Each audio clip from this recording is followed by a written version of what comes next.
And welcome back to the Hot Lap. We are talking all the news coming into the British Grand Prix. We have Olli Bearman, as predicted, for Haas, a multi-year deal. We'll get into that. Andrea, Stella and Christian Horner at odds. Andrea, Stella saying Christian Horner potentially, or intimating, that he lacks integrity. We have Christian Horner criticising Lando Norris, suggesting that he wanted to cause something. And also, we have Daniel Ricciardo on interesting rumours about where he could go next year, and Max Verstappen pretty much saying that, well, he doesn't care what anyone thinks about the criticism.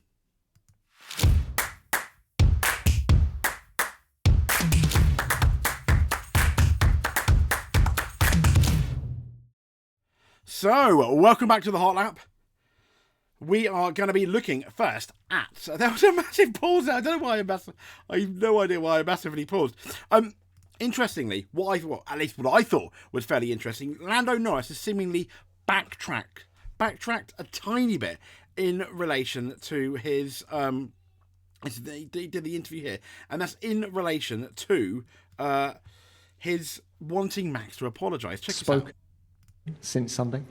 Yeah, we did. Did he apologise? Honestly, I don't think he needed to apologise. I think like some of the things I said in the pen after the race were just more just because I was frustrated at the time. A lot of adrenaline, a lot of just emotions, and I mean, essentially, is Lando Norris being the bigger man there? Potentially, there's every likelihood that Mr. Norris is indeed being the bigger man, and if that's the case, absolutely, fair play to him. He's come out and said what he said was a bit silly. I imagine that's just Lando Norris. Is that something you'd ever hear Max here? Probably not. But then that's why Max is who he is, and why his fans that like Max absolutely love him. I think at some point you're going to have a look at it and apologise. But that's also something that I don't even think Senna, and most certainly Michael Schumacher in his heyday, never apologised either. So we go from that to let's be chatting about, Christian Horner's integrity. So Stella questions Horner's integrity after the Lando Norris claim. McLaren team principal Stella, he's questioned Horner's integrity following comments in the wake of last weekend's Austrian Grand Prix. In the midst of a season where McLaren have appeared to have, at least for now, chased down Red Bull and are sometimes faster than Red Bull. We had that incident, didn't we? Although Verstappen rebuffed Norris's first attempt, the battle came to a head on lap 64, that famous lap now that everyone's been talking about all week, including me. Verstappen shut the door as he turned to the left, and the two collided as both cars suffered punctures. Now, Verstappen was blamed for the incident by the stewards, handed a 10-second time penalty. Horner reckons Norris should shoulder the blame, as he was trying to cause something up at turn 3. Now, the Britain's team boss, Stella, wasn't impressed with the Red Bull counterparts. He said, I think this kind of statement is pretty irrecoverable. Pretty irrecoverable.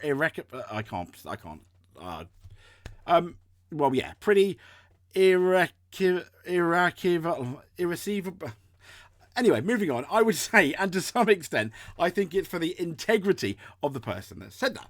So, let's just be fair. Let's just summarise. Stella, not particularly happy with that statement. But while Stella insists he has huge respect for Verstappen, he feels the triple world champion's antics in Austria crossed the line. He said, in general, we have so much respect for Max. What he is achieving is unbelievable. He's a great driver. There is no need to defend like this.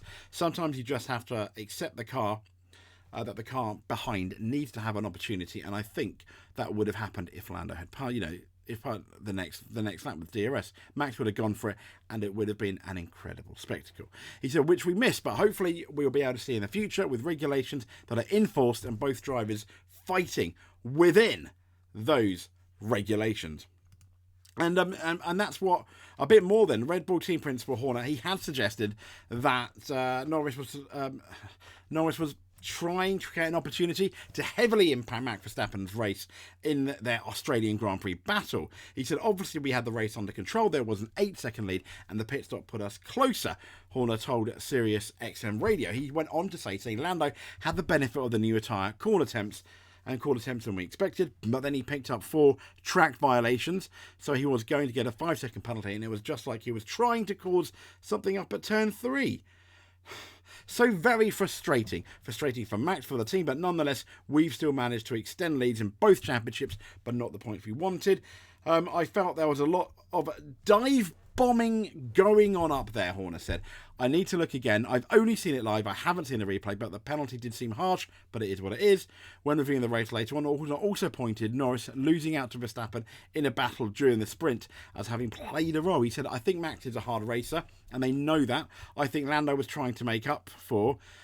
he said it was inevitable that you could see this building perhaps for a couple of races. At some point there was going to be something like this between the two of them. There was getting his elbows out. It's probably a bit of a hangover from Max passing him without DRS into turn 4, and then he got mugged by his teammate. So there was probably a little bit of a hangover, Christian said. He said it's a shame because we had everything under control. I think the final stop put Lando back into contention, and then with the advantage on the tyre that he had, that was enough to get him into the DRS.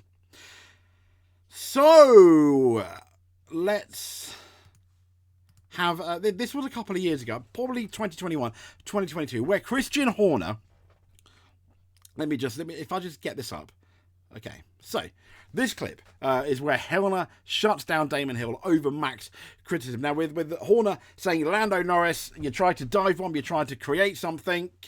It wasn't really particularly impressed. Let's see what Horner says here. Who's left with the impression now that it's okay to dive down the inside and use all the road and not let anybody come back on the track? I mean, where are we with the driving standards side of things? Because my personal view is that Max was over the limit. Well, I don't think it is. I mean, what do you think? Bottas was over the limit? Do you think that on the first lap, do you think that Carlos Sainz was over the limit? There were all incidents, similar things happened. What you had in Brazil was, Lewis in a vastly superior car, straight line speed-wise. Yes, he was. Lewis wasn't a superior car. The fact he hung on for 58 laps. Max did not hang on for 58 laps. Lewis wasn't only behind him for about 3 or 4 properly. And I think that, of course, he was braking right at the limit. So did Lewis. If he'd have done what Checo did on the first lap, he'd have undercut him. And let Max go wide. So I don't quite understand why you're being so hard on Max. Neither does your former technical director, by the way. We've had a phenomenal championship. The fact that we're still here. There you go. That's I don't think I need to comment. That's Horner. That's Christian Horner hypocrisy in an absolute nutshell. There, it's okay for Max, but not the others. To be fair, team boss, he's going to defend his driver. Which is absolutely fantastic. Max is a really, really great talent. It's just that tiny thing. I can't help but feel that Schumacher had and maybe Senna had, but that needs to maybe fix to potentially be the absolute great of all time. Maybe, who knows? But yeah, but that could still be maybe on the table if he did change. I think his driving style. Well, then Max wouldn't apologise. He wouldn't change his driving style. Go. I don't really know what more to say really apart from that. So moving on. Next up, we've got Daniel Ricciardo surprising rumours and negotiations. We all thought if he wasn't going to be with RB, it's going to be over. But unable to secure a Red Bull promotion because instead the team opted to retain Sergio Perez. Yeah, let that sink in. Sergio Perez. For the 2025 season over Ricciardo and Tsunoda, particularly Tsunoda, over Tsunoda. Well, Liam Lawson in at RB potentially. Danny Ricciardo could be off to drumroll Williams. But in the last few weeks, there have been strong words from Red Bull, Mr. Marco, that hinting at Ricciardo's pending exit. Why he can't do that to Perez, I don't know. But having told Klein Zeitung that RB is a junior team and we have to act accordingly. Once again, I thought the RB team was going to be its own team. That didn't last very long, did it? He said we'll have to put a young driver in there soon. That would be Liam Lawson. Understandable. More recently, he told Build that Red Bull will offer Lawson something, that something being a cockpit for next year. He continued, it's clear that RB are a junior team, even though at the beginning of the year they wanted to rebrand themselves and not just be a junior team. So I don't know why you're saying that. It sounds a bit silly, but maybe they're decided they're a junior team again. This is also communicated internally and everyone understood that, okay? And it begs the question, what could be next for Daniel? But according to Buxton, and that's Will of the Buxton, it could be Williams, with the 8-time Grand Prix winner is in negotiations with the Grove team to replace, obviously, Logan Sargent. His entire future's on the line right now, he told F1 TV. There is much talk that he'll be out of a seat after the summer break. Why? I mean, he's doing better with Tsunoda than... I mean, this is what I don't get at Red Bull. You might lose the Constructors' Championship because you have a rubbish second driver at the moment. There's every chance he could turn it around, but the longer it lasts for, the less likely the chance of Sergio Perez turning it around, and yet you're going to get rid of Daniel Ricciardo. I get it, in terms of, yeah, you're neither of them. You could make an argument and have set the world alight this year, but you can't sit there and go, you're going to replace Ricciardo by the summer break when you've got Sergio Perez being out-qualified by both RBs, outraced by many people he shouldn't be outracing. It's just absolutely ridiculous. And you look like a bunch of fools if that is what you choose to do. Now, Williams, as we understand, are sick of waiting for Carlos Sainz, who I think at this point has Carlos Sainz, we'll probably do another video, has Carlos Sainz over-egged the Carlos Sainz pudding? Has he thought his stock was higher than it really is? I mean, after Lewis Hamilton going to Ferrari, he was the, and that was secure. He was the biggest unsigned person. But when I say biggest, he was really good around Australia, and then he's kind of cooled off a bit. But to be fair, so has the Ferrari team at the moment. But anyway, Williams are sick of waiting for Carlos to make his mind up on what he wants to do next year, and that may close the door for him. Now, despite the rumour that Daniel has said he's unlikely to look elsewhere for 2025, saying it's RB or bust. He said, I'd say no.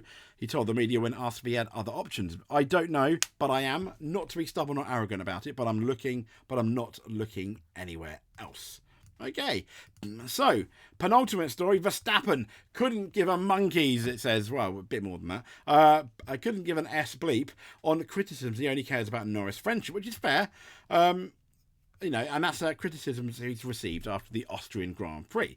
As you know, he came to blows at turn 3. It's been talked about, but he said, I don't give a bleep about that. I go home, I live my life, and the only thing that I care about is my friend. It's my relationship to Lando. Fair play. Once again, Max saying what he thinks. Okay, Verstappen said the pair spoke on Monday, and after running through all that happened, they agreed that they should continue in a similar robust way in the future. He said, I think we came to the conclusion that we actually really enjoyed our battle. We looked at the incident, and it was such a silly little touch that had, of course, great consequence for both of us. But we like to race hard. We've done this for many years, not only in Formula One, even like online racing, where we had a lot of fun together. These things have to carry on because that's what we do, and I think it's great for Formula One as well. So yeah, fair play. I mean, I don't know why you have to come out there and say you don't give a bleep about criticism, but that's why people like Max Verstappen. I always, you have to wonder, if someone says I don't care about the criticism, that may mean you do, in terms of that reverse psychology, but I suspect Max probably doesn't because he continues to do the same thing, rightly or wrongly. I mean, in this case, wrongly because he got a penalty. But yeah, fair play. Fair play to Max. At least he's sticking to his guns. So last but not least, massive congratulations for Olli Bearman confirming he signed for Haas on a multi-year deal for the F1 2025 season. As we know, he already made his debut, replacing Carlos Sainz at Saudi Arabia and doing a very good job at just 18 years old. He's now 19 and he's roundly impressed in his substitute appearance then. And the team confirmed, as in Haas, he had a multi-year deal with Haas, with another FP1 appearances to come in Silverstone, the British Grand Prix FP1, then Hungary, Mexico and Abu Dhabi to come alongside his Formula 2 duties as he continues to ramp up his preparations. Could he be in Formula 1 before Kimi Antonelli? That's going to be an interesting one, because he's not yet been confirmed at Mercedes, because, as you probably know, Toto Wolff is in love with Max Verstappen at the moment, understandably. He is currently arguably the one of, if not the best driver at the moment. But Ollie said it's hard to put into words just how much this means to me. To say out loud that I'll be a Formula 1 driver for MoneyGram Haas F1 team. Oh, they bet they love that. Mentioning the lead sponsor, 10 out of 10, makes me so immensely proud. To be one of the few people who get to do the thing that they dreamed of as a child is truly incredible. And he's thanked everyone at Haas as well. Brilliant. If you like what you see, give us a subscribe. Tomorrow, at the time of recording, at least it's going to be tomorrow, the 5th of July, it's going to be the first 2 practice sessions of the British Grand Prix. It's going to be interesting. We will no doubt have a little chat about those practice times and any news coming in. So stay tuned. Thank you very much. If you like it and or subscribe, if you're one of them, you are a champion. If you do both, you are a multiple world champion in our eyes. Speak to you soon.